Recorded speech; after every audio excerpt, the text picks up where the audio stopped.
seleksi tahap 2 gampang. Seleksi tahap 2 katanya teman saya, kalau kamu lolos, kata senior saya nih, kalau kamu lolos di tahap 1, tahap 2 lewat. Pasti lolos. Yang benar gitu kan. Iya.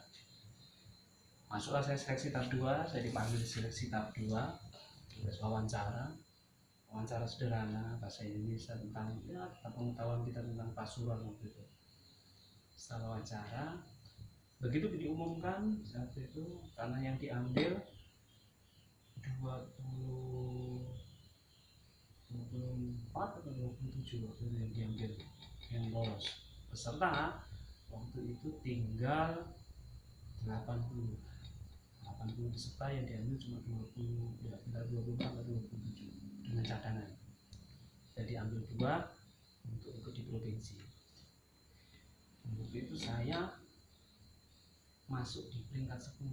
Wah, otomatis sudah 10 lah masuk ya kan. Otomatis 10 masuk. Itu udah senang kan. 10 masuk, kemudian diseleksi lagi, diambil 4 untuk mengikuti seleksi di Jawa Timur.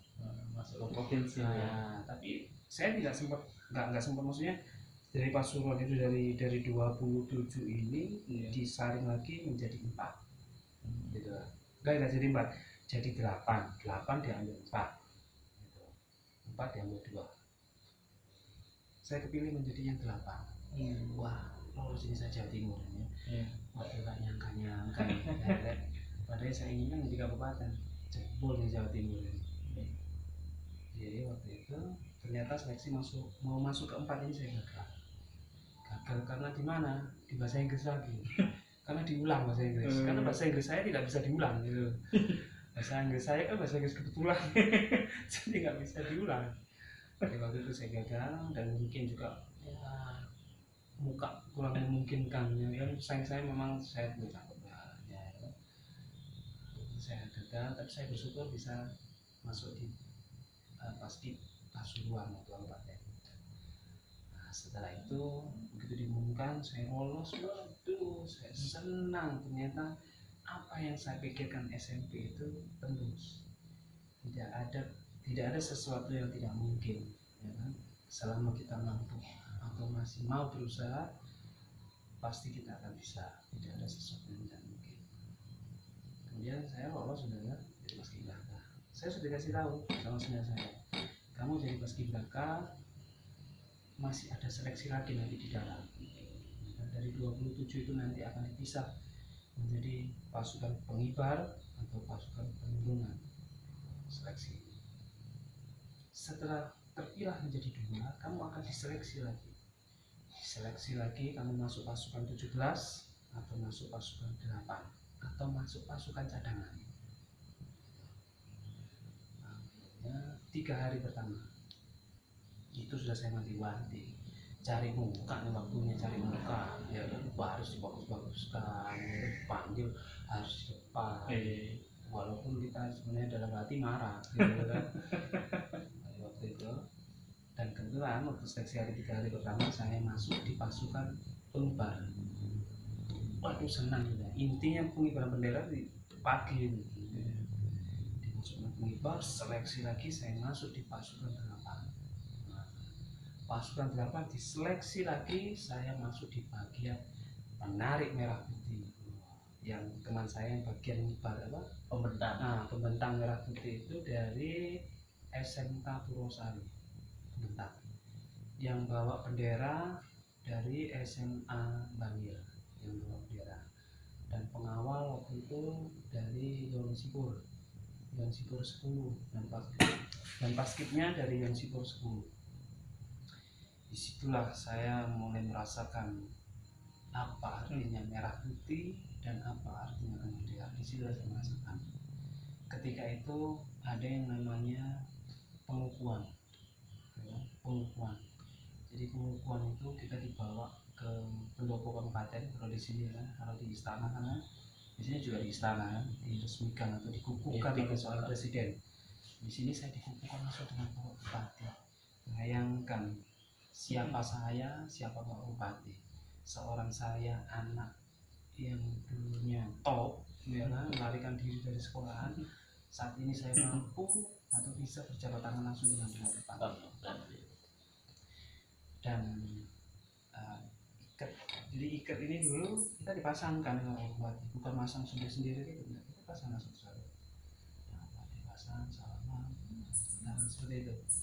Saya ada kebanggaan tersendiri direnungkan ketika saya mencium merah putih dengan kepadamu negeri, dengan suasana hening, lampu dimatikan semuanya dan disaksikan oleh petinggi-petinggi atau pejabat-pejabat militer, pejabat-pejabat sipil waktu itu. Iya.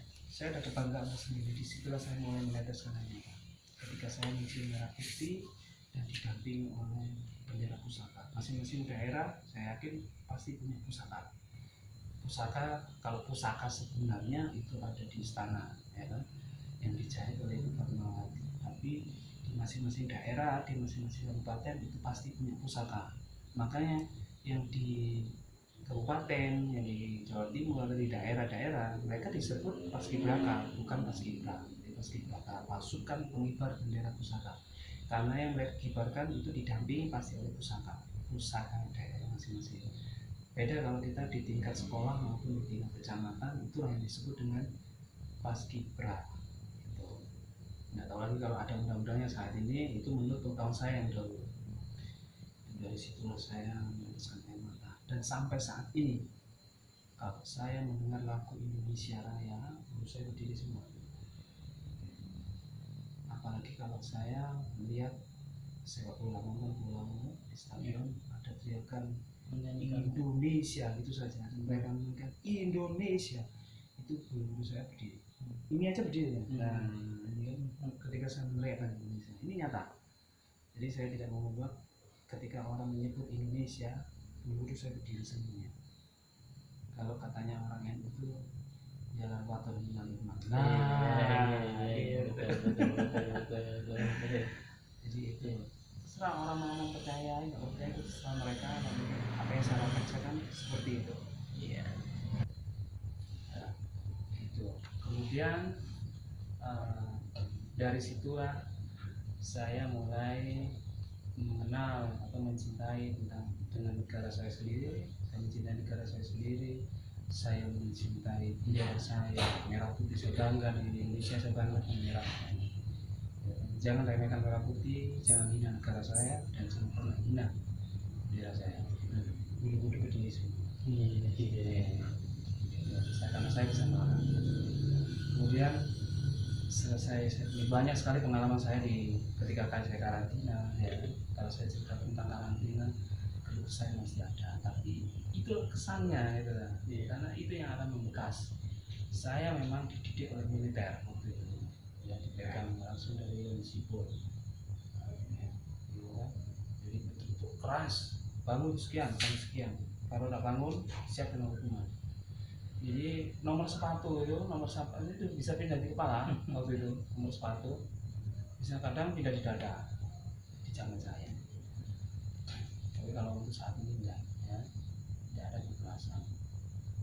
Itu jadilah saya seorang paskibraka yang menjadi ininya lagi yang membuat saya terharu. Coba kalau nggak jadi paskibraka nggak mungkin kita pakai baju putih-putih, ya kan, kemudian naik bus dan kawal kayak bawa ambulan.